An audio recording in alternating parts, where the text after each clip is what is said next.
Perkenalkan,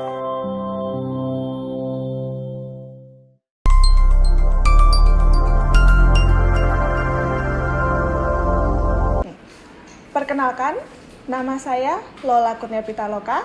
Saya adalah dosen program studi Pendidikan Ekonomi Fakultas Ekonomika dan Bisnis Universitas Negeri Semarang. Pada kesempatan kali ini, perkenankan saya untuk memberikan sedikit gambaran pada pernyataan diri dosen pada unjuk kerja bagian pendidikan.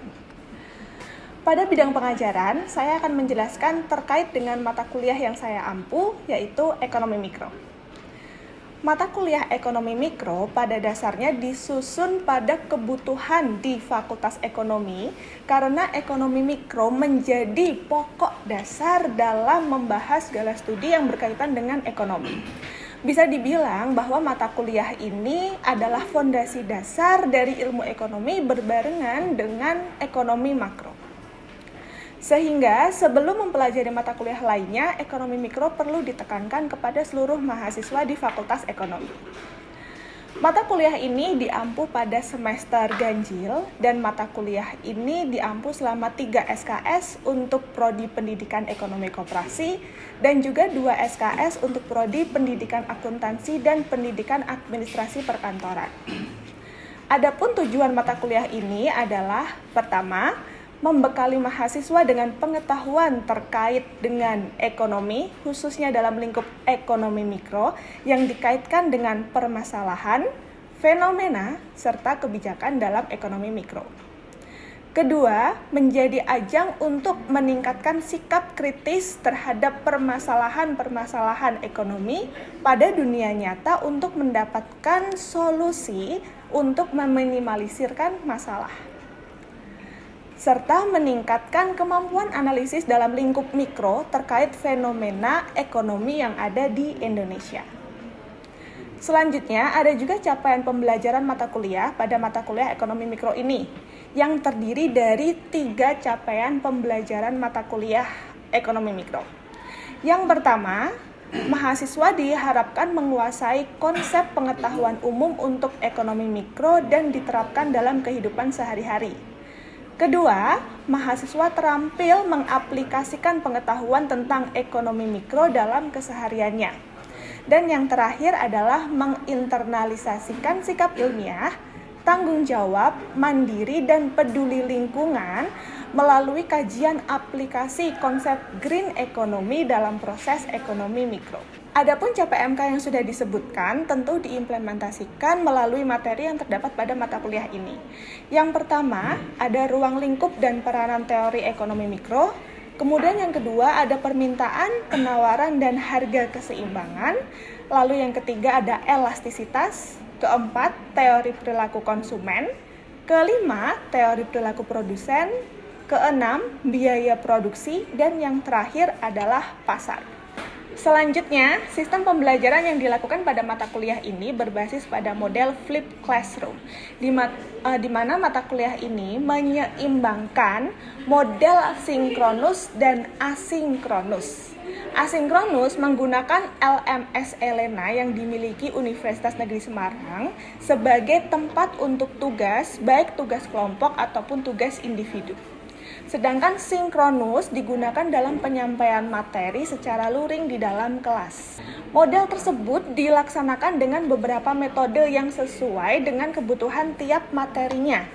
Metode pertama yang digunakan adalah case method. Case method dilakukan pada setiap materi karena memang saya tidak ingin jika kuliah ekonomi mikro ini hanya berbasis pada teori. Namun juga harus diterapkan pada studi kasus agar mahasiswa terbiasa dalam mencari solusi dalam masalah yang ada. Case method dilakukan baik secara individu ataupun kelompok. Case method akan diberikan di dalam kelas setelah penjelasan materi dan kemudian mahasiswa akan mempresentasikan hasil analisanya secara singkat untuk didiskusikan kembali di dalam forum. Kemudian yang kedua ada team based project. Pada pertemuan pertama kuliah Ekonomi Mikro, saya menjelaskan adanya proyek yang akan dikerjakan secara berkelompok dalam kurun waktu tertentu dan akan dipresentasikan untuk pertanggungjawabannya. Presentasi yang dilakukan saya taruh di akhir semester karena menyangkut keseluruhan teori ekonomi mikro. Adapun penilaian dalam pembelajaran ini dapat dikategorikan menjadi 4 penilaian. Penilaian yang pertama adalah project, yang menjadi komponen penilaian paling besar. Kemudian yang kedua adalah tugas, baik tugas individu ataupun kelompok. Ketiga ada kuis yang dilakukan baik di akhir pertemuan ataupun di awal pertemuan sebelum kelas dimulai. Dan terakhir adalah penilaian formatif yang dikategorikan dalam UTS pada pertemuan ke-8 dan ujian akhir semester pada pertemuan ke-16.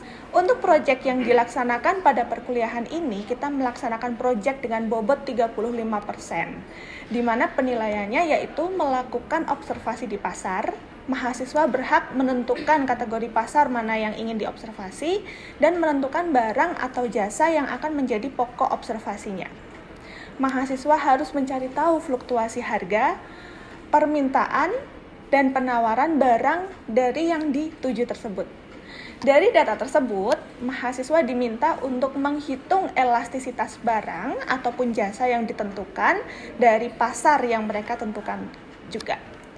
Sehingga mahasiswa dapat memahami bagaimana pengaruh perubahan harga terhadap permintaan atau penawaran di pasar tersebut. Langkah selanjutnya, mahasiswa menganalisa perilaku konsumen dalam mengkonsumsi barang tersebut beserta perilaku produsen saat memproduksi barang yang dimaksud. Hasil akhirnya, mahasiswa akan tahu bagaimana interaksi perilaku konsumen dan produsen pada masing-masing pasar. Hasilnya akan dikumpulkan dalam bentuk laporan proyek sesuai dengan format yang telah ditentukan. Untuk tugas individu, pada tugas individu mahasiswa diminta untuk membuat resume artikel yang berkaitan dengan ekonomi mikro. Artikel yang dipilih harus dari jurnal internasional yang bereputasi. Resume yang dibuat harus secara ringkas, memuat permasalahan yang dibahas, metode, kemudian hasil yang diperoleh. Dan untuk tugas kelompok sendiri, mahasiswa diminta untuk menganalisa permasalahan yang sedang ada di Indonesia berkaitan dengan ekonomi mikro. Kemudian untuk hasil analisanya akan dipresentasikan secara berkelompok. Nah, baik, terima kasih. Demikian tadi adalah serangkaian penjelasan terkait dengan proses pembelajaran ekonomi mikro yang saya ampu. Selanjutnya, mari kita simak bagaimana saya mengampu mata kuliah ekonomi mikro di dalam kelas. Assalamualaikum warahmatullahi wabarakatuh. Selamat pagi teman-teman semuanya. Gimana kabarnya hari ini? Alhamdulillah sehat. Oke, udah siap kuliah pagi ini? Siap? Oke, mungkin sebelum kuliah kita doa dulu kali ya, karena ini kan jam pertama ya teman-teman kuliah ya. Karena ini jam pertama teman-teman kuliah, jadi kita berdoa terlebih dahulu. Oke teman-teman, sebelum kuliah mulai, kita berdoa terlebih dahulu sesuai dengan kepercayaan masing-masing. Berdoa dimulai. Oke, doa selesai. Oke, teman-teman, kita lanjutkan materi kita minggu lalu ya. Masih ingat nggak materi kita minggu lalu tentang apa? Teori perilaku konsumen. Oke, masih ingat nggak tentang teori perilaku konsumen itu seperti apa? Masih? Oke, kalau gitu kita buktikan apakah teman-teman masih ingat atau enggak. Dengan kuis, seperti biasa kita kuis dulu sebelum kita masuk ke materi selanjutnya ya. Oke, nah teman-teman untuk kuisnya peraturannya seperti biasa, silahkan semuanya tutup mata. Oke, silahkan semuanya tutup mata. Kuisnya seperti biasa yang kita lakukan, benar atau salah. Oke, silahkan tutup mata semuanya. Oke, boleh doa dulu, silahkan. Biar nilai kuisnya dapat bagus. Oke, ada 3 soal ya nanti teman-teman. Oke, sudah siap? Oke, pertanyaan pertama. Benar atau salah, perilaku konsumen itu mempelajari tentang konsumsi seorang konsumen untuk mendapatkan kepuasan minimal. Oke, silakan yang merasa benar bisa angkat tangan, yang merasa jawabannya salah bisa diem aja. Oke, sudah saya hitung sampai 3. 1, 2, 3. Oke, silakan yang merasa jawabannya benar angkat tangan. Oke teman-teman, jawaban yang benar adalah salah. Pertanyaan yang kedua.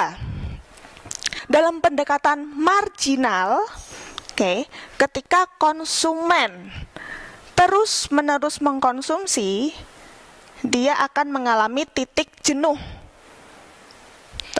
Dalam pendekatan marginal, ketika konsumen terus-menerus mengkonsumsi, dia akan mengalami titik jenuh.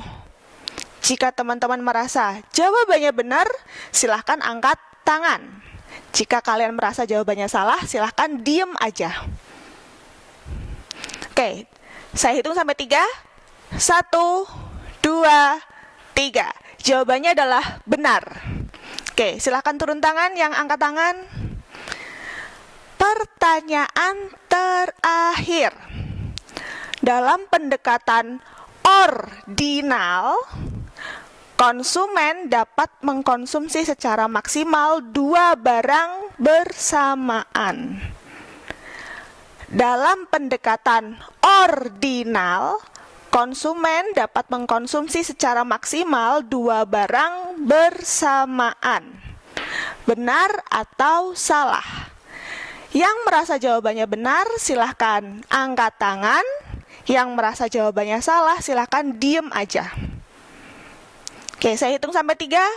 1, 2, 3. Oke, jawabannya salah. Nah, silakan boleh buka tangan, buka mata. Silakan boleh buka mata. Buka tangan, sambil buka tangan boleh. Tuh. Oke teman-teman, kita ulas ya. Kita ulas soal kuis tadi sambil kita flashback. Oke. Soal yang pertama, perilaku konsumen itu menggambarkan kepuasan konsumen yang minimal. Tadi jawabannya benar apa salah? Salah. Terus yang benar gimana berarti? Tepat sekali. Perilaku konsumen itu harusnya menggambarkan sebuah teori yang menggambarkan kepuasan maksimal seorang konsumen ketika mengkonsumsi. Tuh, jadi bukan kepuasan yang minimal ya. Justru kita sebagai seorang konsumen kan pengennya maksimal kalau mengkonsumsi sesuatu. Tuh. Kemudian tadi soal yang kedua, dalam pendekatan marginal, ketika konsumen terus-menerus mengkonsumsi, maka akan jenuh. Oke, tadi jawabannya benar apa salah? Benar, kenapa? Oke. Terus-menerus mengkonsumsi, maka akan bosan. Oke, terima kasih Mas Safani. Iya, sesuai dengan bunyi hukum Gosen 1 ya. Ketika konsumen itu terus-menerus mengkonsumsi atau terus memenuhi kepuasannya, justru kenikmatannya akan semakin sedikit.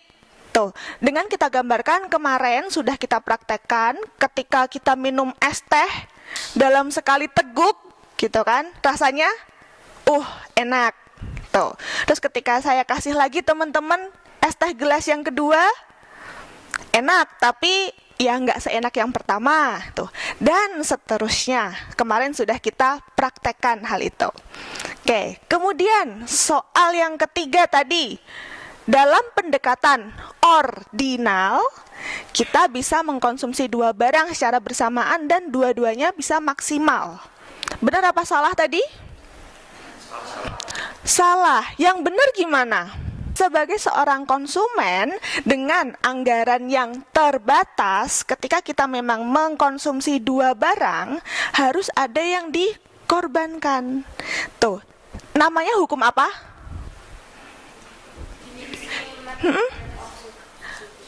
Iya, diminishing marginal rate of substitution. Ketika kita lebih ingin mengkonsumsi barang X, maka kita harus mengurangi barang Y dan sebaliknya. Oke, siap ya, masih cukup ingat ya, walaupun tadi ada yang salah-salah dikit. Oke, nggak apa teman-teman. Nah, kita lanjut teman-teman. Minggu lalu saya juga udah ngasih teman-teman case method, sebuah masalah yang teman-teman analisa, dan hari ini kita akan cari solusinya bersama. Tuh kan? Masih ingat masalah yang pertama apa?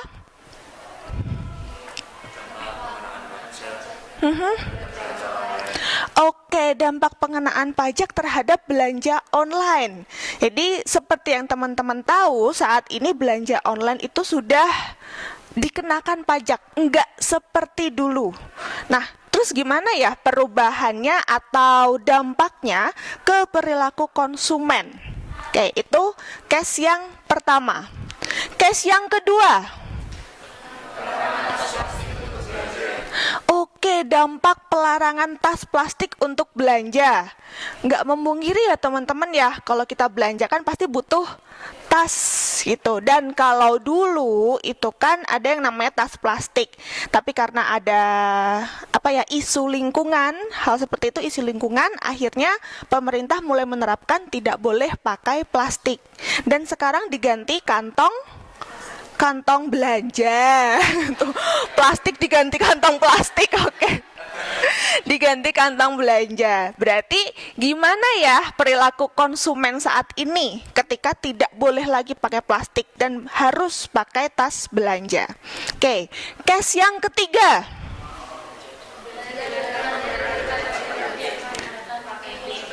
Oke, belanja kartu kredit sekarang pakai PIN. Kalau teman-teman masih ingat zaman dulu, entah teman-teman tahu apa enggak ya? Zaman dulu itu kalau kita belanja pakai kartu kredit itu sistemnya tanda tangan. Tuh. Tapi kalau sekarang sudah diubah harus pakai PIN 6 digit. Sama halnya kalau kalian tuh pakai kartu debit. Tuh. Nah, makanya kemudian apa dampaknya nih bagi seorang konsumen kalau sekarang kartu kredit itu sudah pakai PIN, udah bukan tanda tangan lagi. Oke, udah siap ya, kemarin sudah menganalisanya ya, sudah mencari berbagai macam sumbernya. Oke, nah coba kita mulai dari case method yang pertama teman-teman. Oke, nah kita masuk ke case method yang pertama teman-teman. Belanja online kena pajak. Coba, ada yang mau menjawab gimana kemarin hasil analisanya? Silakan Mas Fikrul, gimana? Terima kasih Bu Lola untuk kesempatannya. Di sini saya ingin beropini tentang dampak pengenaan pajak terhadap belanja online. Pengenaan pajak pada belanja online telah memiliki dampak yang signifikan pada perilaku konsumen. Data menunjukkan bahwa pajak ini dapat meningkatkan harga produk, mendorong konsumen untuk lebih cermat dalam membandingkan harga, dan bahkan mengubah isi keranjang belanja mereka. Sebagian konsumen mungkin beralih untuk mendukung bisnis lokal atau toko fisik guna menghindari pajak tambahan. Oke, terima kasih Mas Fikrul. Oke, jadi kalau boleh dibilang, kalau semenjak ada pajak diberlakukan, sekarang konsumen jadi pemilih gitu ya Mas ya? Oke, konsumen jadi lebih pemilih tentang harga sebuah produk. Bahkan tadi ada Mas Fikrul bilang, konsumen juga jauh lebih memilih produk lokal daripada yang import atau lain sebagainya. Mungkin kalau yang import pajaknya lebih besar gitu ya, jadi harganya lebih mahal.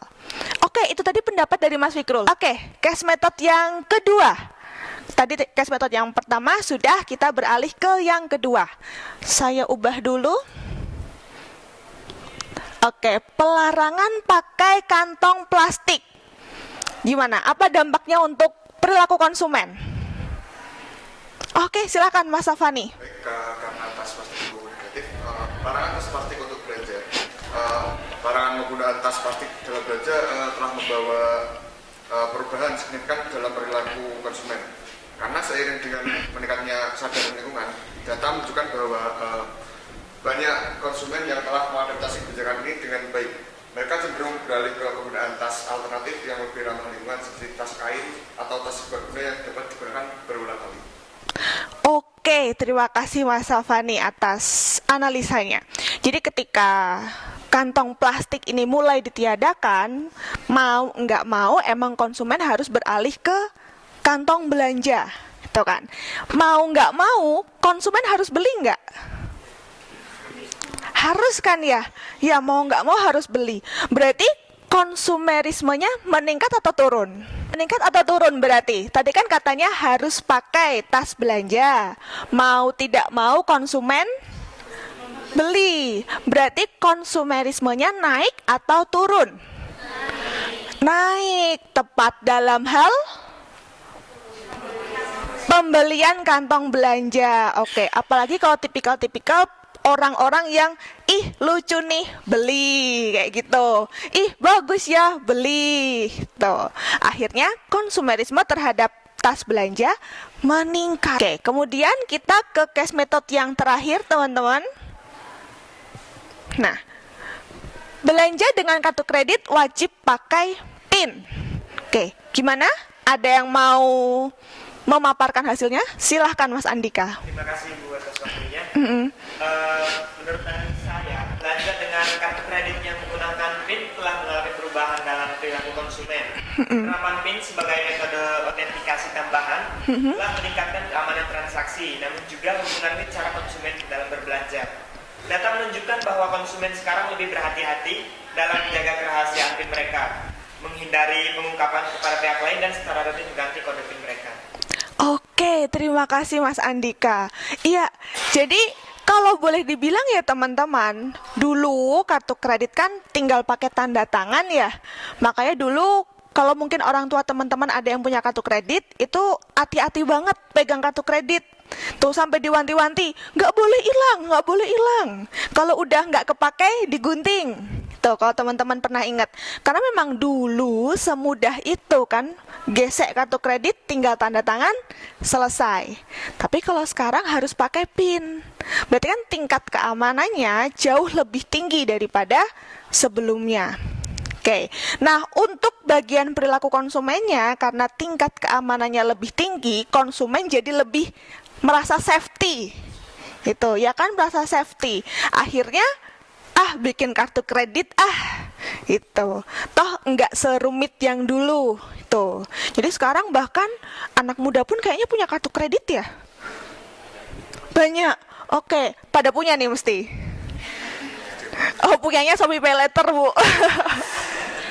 itu teman-teman. Jadi sekarang emang lebih safety, tapi justru lebih menguntungkan untuk konsumen karena merasa oke lah safety pakai PIN, jadi tidak mudah kebobolan seperti itu. Oke, terima kasih Mas Andika. Satu lagi mungkin ada yang mau memaparkan? Silahkan Mbak Anasya. Dengan meningkatnya kesadaran masyarakat tentang keamanan finansial, jadi konsumen itu cenderung memperhatikan laporan rekening kredit mereka. Jadi itu konsumen dapat mendeteksi aktivitas yang mencurigakan. Terus hal ini juga dapat mengarah pada respon cepat terhadap potensi penipuan. Nah, walaupun menggunakan PIN ini cukup rumit, tapi bagi konsumen itu dia merasa aman karena lebih privasi aja. Oke teman-teman, tadi ternyata jawabannya Mbak Anasya juga seperti itu analisanya. Jadi emang sekarang jadi makin rumit, tapi kan justru malah lebih safety gitu ya. Jadi kita kalau mau pakai juga oke lah, nggak apa-apa meskipun memang rumit. Tapi dengan kerumitan ini teman-teman, kalau teman-teman sebagai konsumen nih, kalian sebagai konsumen, kalian lebih memilih pakai kartu kredit atau enggak? Pakai kartu kredit.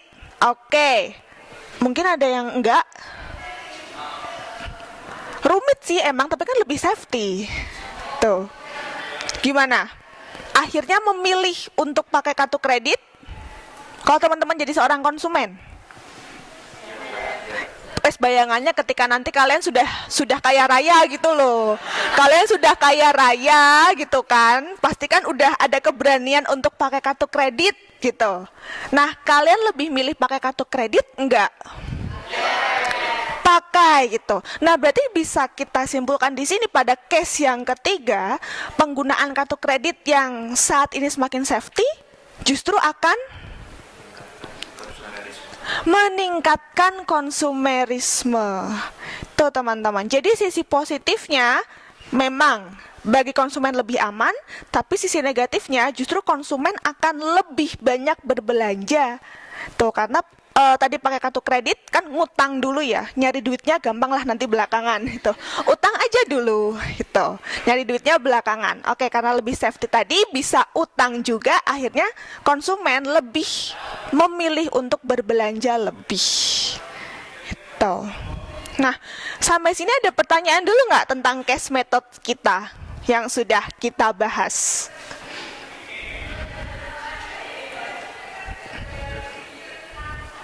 Gimana? Nggak ada ya?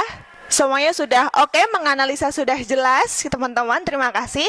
Nanti untuk hasil analisa semuanya, bukan hanya yang jawab tadi, silakan bisa di-up ke Elena. Sudah saya siapkan roomnya. Tuh, maksimal hari ini jam 11 ya. Karena kan semuanya sudah, ini kan sudah nulis kan ya. Toh maksimal hari ini jam 11. Kalau bisa ditulis di buku catatannya. Jadi sewaktu-waktu bisa dibaca lagi. Ketika nanti UAS pasti akan keluar lagi. Tuh, biasa di-scan dan baru di-upload. Oke.